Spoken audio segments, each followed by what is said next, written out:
Decime algo bueno y algo malo de tu personalidad. Cosas malas, no sé, por ahí. Rencoroso, calentón. Rencoroso más que nada, muy rencoroso. No. ¿Sos un tipo cabrón así de enojarte o no? Sí, soy de enojarme y por boludeces también. Pero la última vez la verdad que no me acuerdo. ¿No te acordás cuando te enojaste? Hace mucho. Aquest jove, que tothom diu que és tranquil, amaga una gran fúria. I hi ha també aquesta anècdota de la seva època de juvenil. Había ganado Liga y Copa y quedaba la Copa Cataluña, que eran los 3 trofeos que en esa categoría infantil se podían conquistar títulos y querían el tercero. Y en el último partido de Liga contra el Español le dieron un golpe en el pómulo y se lo rompió. Y se tuvo que marchar al hospital. Usted, el pómulo, yo quiero jugar la semana que viene. Dijo, no puede, es imposible, 15 días de reposo. Y nada, todos ya le daban por baja segura. Però en aquella època, aquell jove va continuar persistint d'una manera difícil d'imaginar normalment. Volia jugar com fos. Messi dijo, es igual, me la pruebo. Se la probó un día. Me está bien, sí, ¿te aguanta bien? Sí, ¿ves bien? Sí, ningún problema. Y al llegar el día del partido volvieron a reunirse médicos, entrenador, el padre de jugadores, bueno, pues con mucho cuidado, tal, vale, el entrenador cagado de miedo, si me rompe el niño la armamos, no sé qué, seguro, sí, seguro, tranquilo, puedo jugar. Messi con la máscara puesta y nada, empezar el partido, la primera pelota que le llega, Messi lo explica, que no veía nada, la máscara, la oliva grande, le tapaba los ojos y no veía nada. Se acercó al banquillo y la tiró. Entonces todos locos, el entrenador, el delegado, pues Messi, el padre en la grada llamando al entrenador, sácalo del campo, claro, estamos hablando de un niño de 14, 15 años, no de un hombre como ahora ya. Y Messi, tranquilo. Metió 2 goles, dio el pase del tercero, no sé si a Piqué o a otro compañero, y en la media parte ya se le dijo al entrenador, bueno, ya vamos 3-0, el título es nuestro, ahora te quedas aquí sentado y no te arriesgues más. La resta era igual, però el futbol no volia perdre. Com deuria cultivar Messi aquell esperit de lluita que amagava dins?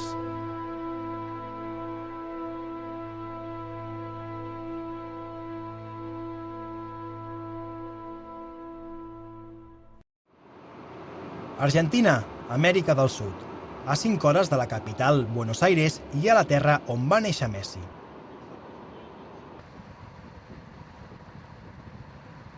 La ciutat de Rosario, davant del riu Paranà, que travessa la terra de forma grandiosa. En aquesta ciutat hi va viure fins als 13 anys.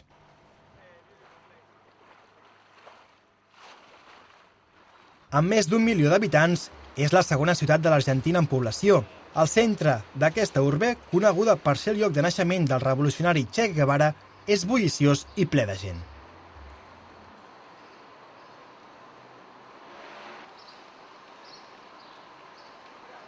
Però viatjant 10 minuts en cotxe, l'atmosfera canvia totalment.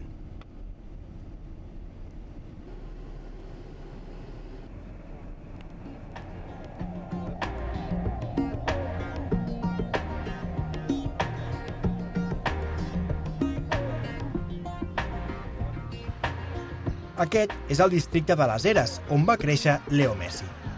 És al sud, als afores de la ciutat, i caminant només una mica hi ha barriades pobres. Per tot arreu hi ha pintades del club de futbol local. És una ciutat posseïda pel futbol.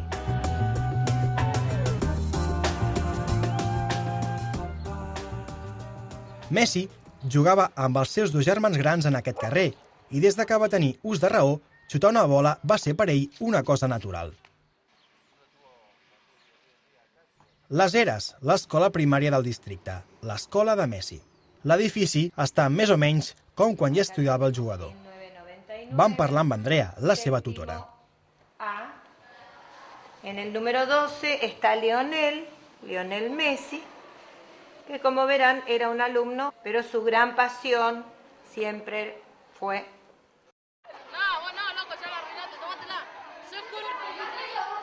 A classe era molt tranquil, al futbol era una altra persona.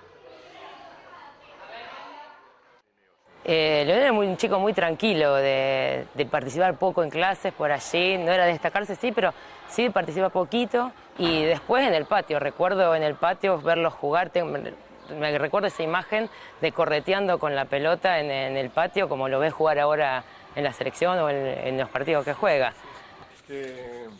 Això diu un amic seu de la infància que viu a prop de l'escola. Fíjate que no teníamos tampoco tanto... Dibujo. Sí, Era vago para eso. Era un vago, pero bueno. Y nada, siempre lo elegían al Leo y era siempre lo mismo. Veníamos, jugábamos la pelota. Después del otro curso se escapaban el Ale Bonifat y todo a jugar adentro del colegio en el medio de las clases. ¿Te gustaría que le pase eso, digamos? Es compartido, o sea. Y no sé, que le vaya bien. Va mejor que lo que le va y creo que está complicado, ¿no? Pero... Als 4 anys va entrar a l'equip del club i va començar a jugar a futbol seriosament. El primer club, el Grandoli, ara és un barri d'indigents on no hi entra la gent de fora.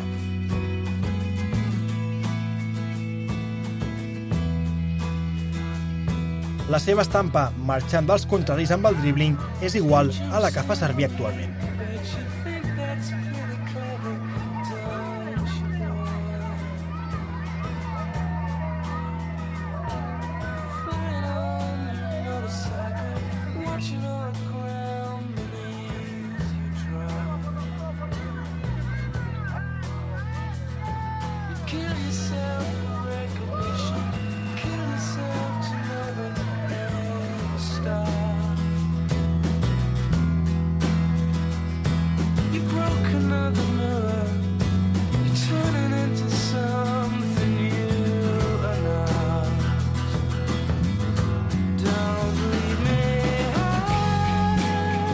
Als 7 anys va entrar als equips infantils del Newell's Old Boys, el club on també hi va jugar Maradona.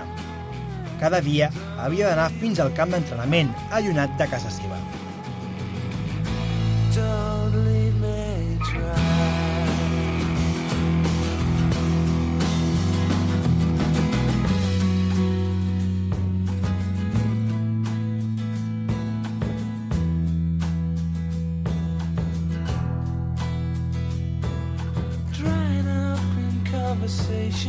You'll be the one who cannot talk. All your insides fall to pieces. You just sit there wishing you could still make love. Carlos Morales, que va ser un dels seus entrenadors, parla dels records que té de Messi. Este es mi hijo, que estaba allá afuera. Y este es Leo.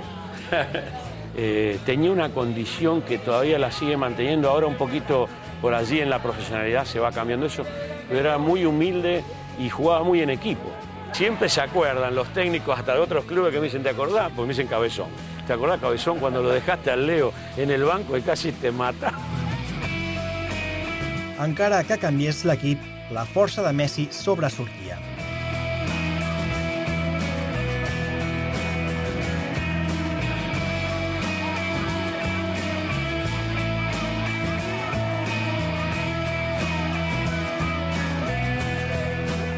L'as, que no es movia de lloc, va abandonar el club als 13 anys i va fer el salt al Barcelona.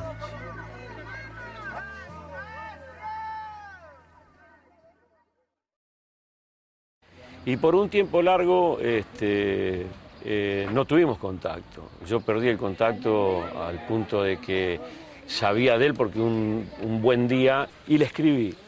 Y me contestó enseguida y se acordaba de todo, de las vivencias, de cuando fuimos a Balcarce, de cuando pasábamos las noches charlando de fútbol con todos ellos ahí alrededor y a su vez cuando antes de entrar a la cancha a jugar ese torneo. ¿Está? Sí, sí. Me emocionó mucho. Sí, no, te veo bien. L'equip infantil del Newell's, que aspirava a guanyar molts títols amb Messi. Un dels membres ara juga a una lliga regional a Rosario i diu que encara s'intercanvia correus electrònics amb Messi.